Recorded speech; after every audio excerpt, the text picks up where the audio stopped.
Good morning class 4। आज हम लोग हिंदी लैंग्वेज वर्तिका का पहला लेसन भाषा, लिपि और व्याकरण को समझेंगे।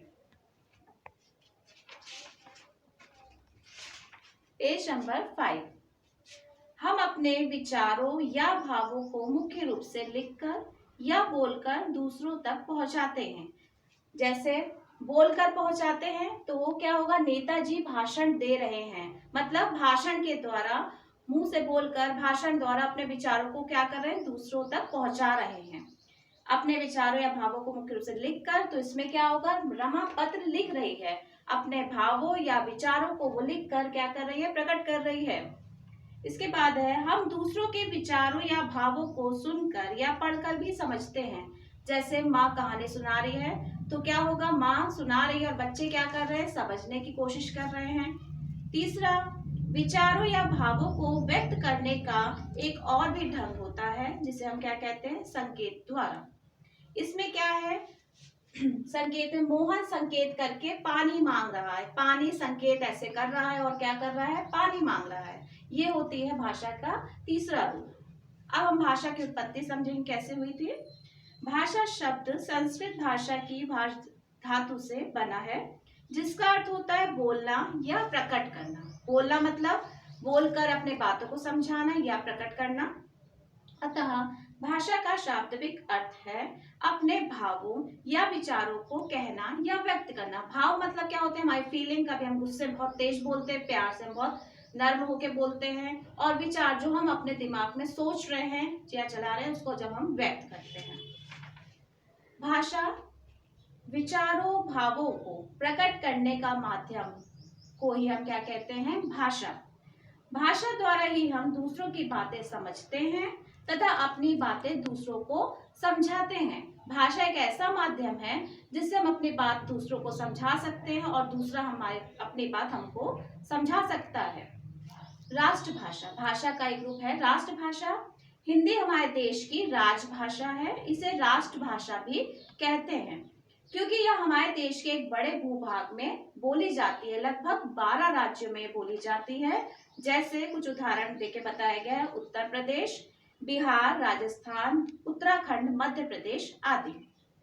अब आएंगे भाषा के रूप में।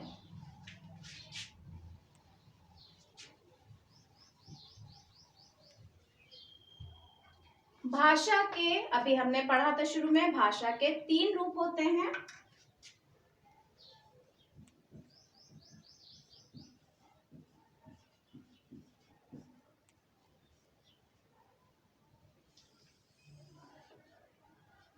पहला होता है मौखिक भाषा,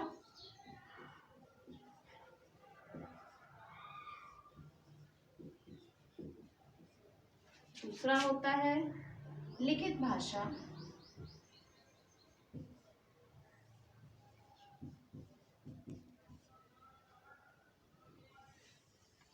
और तीसरा होता है सांकेतिक भाषा।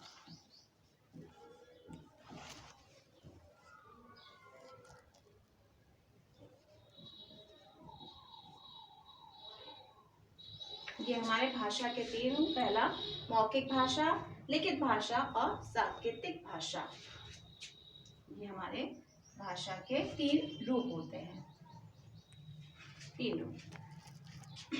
भाषा के रूप, पहला है मौखिक भाषा। जब हम बोलकर अपने विचार प्रकट करते हैं तो उसे हम क्या कहते हैं, मौखिक भाषा। यह भाषा का मौलिक या प्रारंभिक रूप होता है। प्रारंभिक रूप होता है मतलब पहला चरण इसका होता है। बच्चा लिखने से पहले ही अपनी मातृभाषा का प्रारंभिक रूप सीख जाता है। मतलब जब बच्चा पैदा होता है तो उसकी जो भी मातृभाषा होती है वो उसको बोलना बहुत सरलता से सीख जाता है, क्योंकि वो सबकी बातों को सुनता है, समझता है, तो वो जल्दी सीख जाता है। वह बोलने और समझने लगता है। हमारे दैनिक जीवन के अधिकांश कार्य, अधिकांश का मतलब लगभग सभी कार्य क्या होते हैं, इसी भाषा मतलब मौखिक भाषा से ही होते हैं। मौखिक भाषा का क्या उदाहरण होता है, बच्चे कहानी सुन रहे हैं। कहानी उनको सुनाई जा रही है मतलब मौखिक रूप में, और बच्चे उसको सुन रहे हैं। तो ये क्या हो गया, मौखिक भाषा का उदाहरण हो गया। अब आते हैं लिखित भाषा पे। लिखित भाषा, जब हम लिखकर अपने विचार व्यक्त करते हैं तो उसे हम क्या कहते हैं, लिखित भाषा। लिखित भाषा का जो होता है रूप वो स्थायी होता है। इसे सीखने के लिए विशेष प्रयत्न करना पड़ता है, क्योंकि जब हम छोटे बच्चे जब हम एडमिशन कराने जाते हैं तो क्या होता है, टीचर उनको छोटा आ बड़ा आ लिखना सिखाती हैं।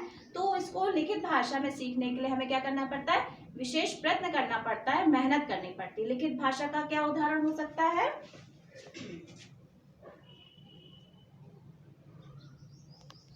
मोहन पत्र लिख रहा है। पत्र लिख रहा है, ये हो गया लिखित भाषा का रूप की वो पत्र लिखते हुए अपने भावों को, विचारों को व्यक्त कर रहा है। तीसरा है हमारा सांकेतिक भाषा। भाषा का वह रूप जिसका प्रयोग केवल संकेतों के माध्यम से किया जाता है उसे हम कहते हैं सांकेतिक भाषा। इस भाषा का प्रयोग प्रायः मूक, मूक मतलब जो बोल नहीं सकते, बाधिर मतलब जो सुन नहीं सकते, तथा युद्ध स्थलों में किया जाता है। युद्ध स्थलों में मतलब जहाँ पे लड़ाई हो रही है, युद्ध हो रहा है, सैनिक लोग जब बॉर्डर पे युद्ध होता है, लड़ाई होती है, तो उस समय भी संकेत देके कि ऐसे संकेत देके बंद करो या शुरू करो, संकेत के द्वारा उसको युद्ध को शुरू या बंद करवाया जाता है। संकेत वाला क्या उदाहरण समझा सकते हैं, राधा संकेत के द्वारा पानी पानी मांग रही है।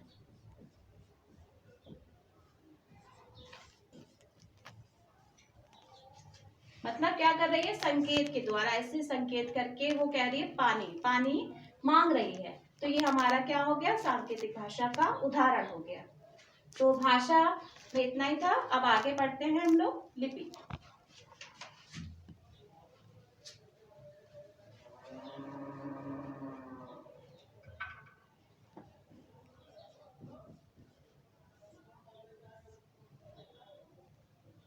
लिपि, जब हम लोग भाषा बोलते हैं या लिखते हैं उस समय कुछ चिन्हों का हम प्रयोग करते हैं। उन्हीं चिन्हों का जब हम प्रयोग करते हैं बोलते समय, या फिर हम लिखते समय भाषा में हम चिन्हों का प्रयोग कर रहे हैं तो लिखते समय, तो जब हम चिन्हों का प्रयोग करते हैं उसी को हम क्या कहते हैं, लिपि कहते हैं। जैसे सभी भाषाओं की अपनी क्या होती है, अपनी अपनी लिपियां होती हैं।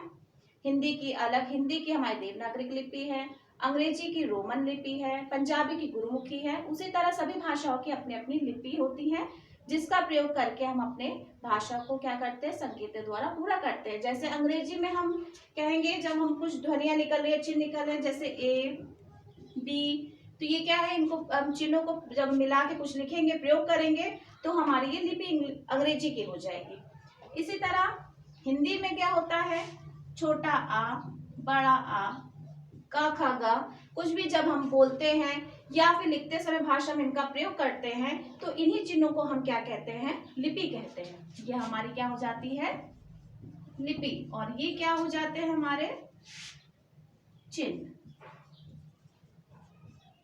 तो बोलते समय या लिखते समय जब इन चिन्हों का प्रयोग किया जाता है तो वो क्या हो जाती है, हमारी लिपि हो जाती है।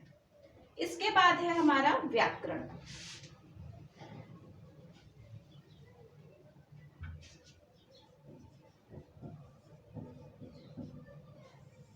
व्याकरण, व्याकरण में प्रत्येक भाषा के अपने कुछ नियम होते हैं। इन नियमों का ज्ञान हमें किससे मिलता है, व्याकरण, व्याकरण मतलब ग्रामर या लैंग्वेज से मिलता है। भाषा की शुद्धता बनाए रखना ही व्याकरण का काम होता है। व्याकरण में का काम क्या होता है, भाषा को शुद्ध बनाए रखना, स्पष्ट बना के रखना। जब हमें ग्रामर की नॉलेज होती है, जैसे किसी लड़के ने कहा मैं अंदर आ रही हूँ, तो ये गलत है, गलत है उसकी बोली, क्योंकि वो क्या है, बॉय है, लड़का है।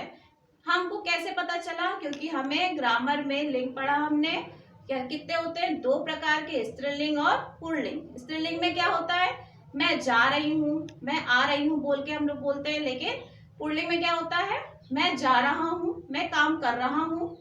लड़का है या कोई भी वर्ग पुल्लिंग में है तो उस तरह से यूज करता है, प्रयोग करता है। तो हमें कैसे पता चला ये गलत है? भाषा में शुद्धता का ज्ञान कैसे हुआ? व्याकरण की मदद से, क्योंकि हम व्याकरण का एक भाग लिंग भी होता है। तो क्या काम करता है व्याकरण? व्याकरण हमारी भाषा को शुद्ध बनाए रखने का कार्य करता है। व्याकरण भाषा के शुद्ध रूप का ज्ञान कराने वाले शास्त्र को क्या कहते हैं? व्याकरण कहते हैं। अब हमारा लेसन ये कंप्लीट हो गया है। अब पेज नंबर 7 पे हमारी एक्सरसाइज है, उसको हम कंप्लीट करते हैं। पहला देखिए, नंबर 2 पे लिखा है निम्नलिखित शब्दों से रिक्त स्थान की पूर्ति करो।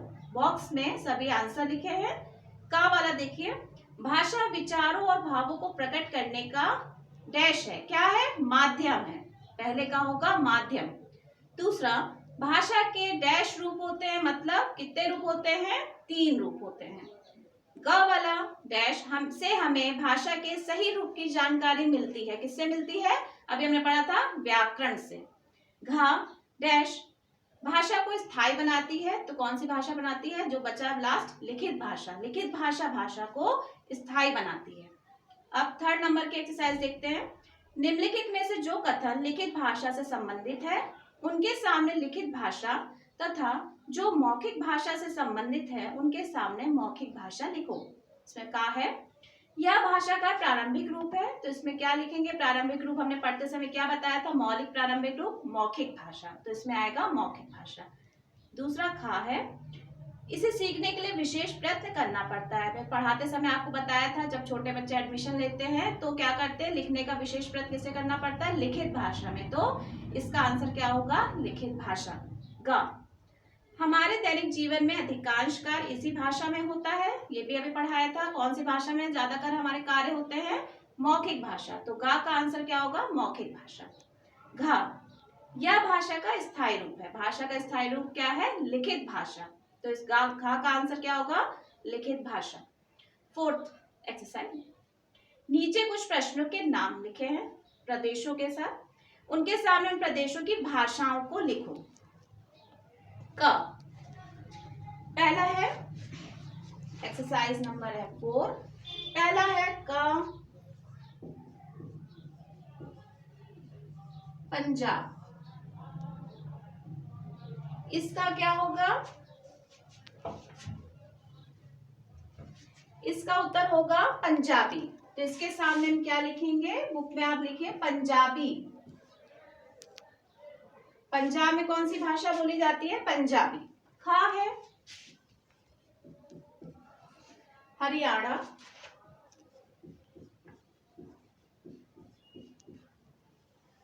तो हरियाणा में बोली जाती है हरियाणवी।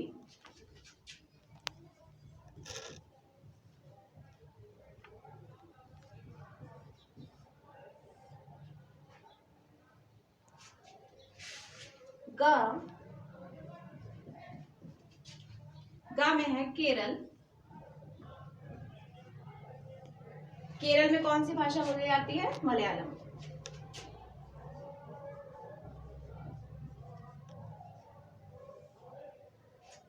इसके बाद है घा तमिलनाडु।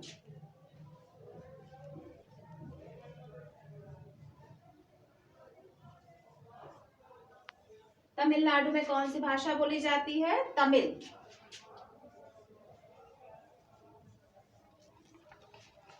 इसके बाद है लास्ट का उत्तर प्रदेश।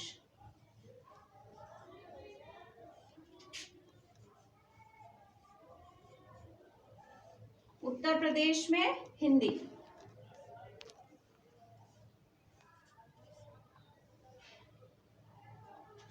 तो ये हमारी 4th वाली एक्सरसाइज हो गई है। पंजाब में पंजाबी, हरियाणा में हरियाणवी, केरल में मलयालम, तमिलनाडु में तमिल और उत्तर प्रदेश में हिंदी।